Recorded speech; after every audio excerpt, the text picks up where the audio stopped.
What is the easiest way to clone? From Root Riot cubes to easy cloner kits? Come on, let's get into it. But before we do, this video is brought to you by Real Growers Grow Dots, the absolute easiest way to feed your plants. You mix them in once at the beginning of your grow, and they feed your plants all the way to harvest. Check out more over at realgrowers.com. Come on, High C, let's get into it, man. Okay, what is the easiest way to clone? It depends if everything goes well. If everything goes perfectly, I guess either of them would be all right. Man, the first thing is that easy cloner that I think of. My buddy J.R. Token, a bunch of my friends use these easy cloners. You get one 15, 20, 30, 60 sites. And the idea is got this little neoprene collar. You just take your cut, you put it on in there. And underneath in that cloner, it's the perfect air to moisture ratio. You've got these little, you got an air pump that's pumping out water with these spray heads. And as long as they all work perfectly, you're going to be all right. You're going to get nice, big, long, dangling roots if that's what you want. So it looked to me like what you're talking about was kind of like a hydroponics way of cloning. Yeah, they call them clone machines. You know, it's like a plastic thing with a top on it and those little neoprene collars.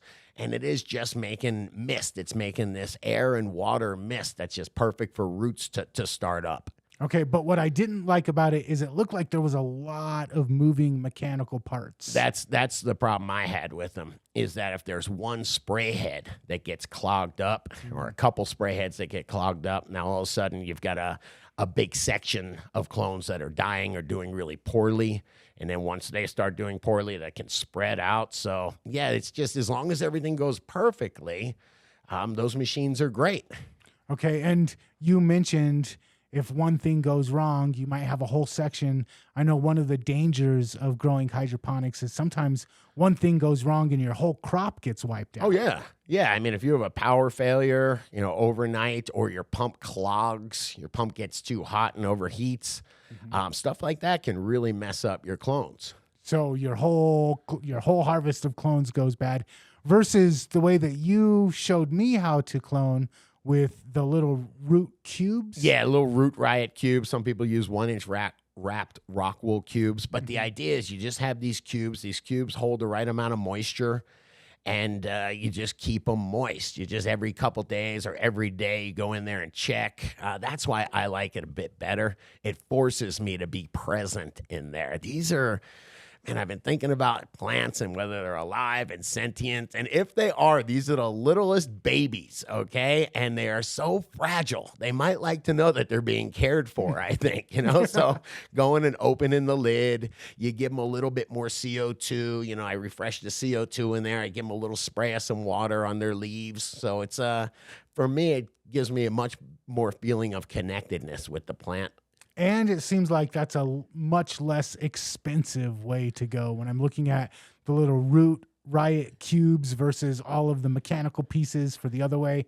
The one seems a lot more expensive. And, you know, I did the math on that, and I'm thinking about wrapping a little baby in a blanket, and then those the giant roots just hanging down completely naked in the easy cloner. No, I wrap mine in a nice cocoa blanket, you know? No, you know what? I started doing the math on that. I was like, yeah, it's so much cheaper to just do cubes and a tray. Not really anymore with all this stuff. I mean, I think it's for $100, you can buy yourself like a 16-site cloner setup, an easy cloner, you know, off-brand type of thing. Okay. And I will say that, you know, what a kit costs you, I think that AC Infinity kit is about $80 or something like that. It does have lights and all that. So it's very similar. You do have to buy the cubes. You'll have to continually buy the cubes. But yeah, I do just like the cubes better. Okay. And the one thing that kind of shocked me when you said that was you're usually a set it and forget it kind of guy, which made me think you would lean towards the hydro cloning system, but you really like the root cubes better. I've been burnt before. Everything looks great, man. It looks great. I was a hydro grower back in the day, and it was much more of a business system than taking care of plants for me. And when I got here, I really enjoy the aspect of taking care of plants. And I do think that it's great to be able to walk away from my grow for 3 or 4 days. It absolutely is. But hanging out and checking out those plants, even if you're just hanging out with them, there's definitely something to it. For me, I take that clone dome off. I let some CO2 waft in there, hang out, and I see, is there any problems? Is anything sitting in water? Is any one of them looking really dry? I give them the attention that they need, and my clones come out really good. Okay, and then the last thing that I was wondering about, we've been talking about shipping clones, and clone shippers are kind of made for clones grown in the root cube. Yep. Yeah, that 1-inch cube. Yeah, if you're looking at shipping or sharing your genetics, having those big, long, dangling roots means they have to go in a solo cup. So it's a little bit harder to ship a solo cup or just to deal with a solo cup in general.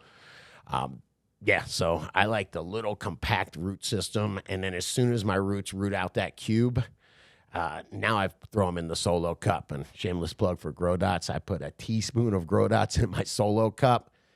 They can grow for a month in there, man. They look good. Nice. Okay, so overall, your preference is...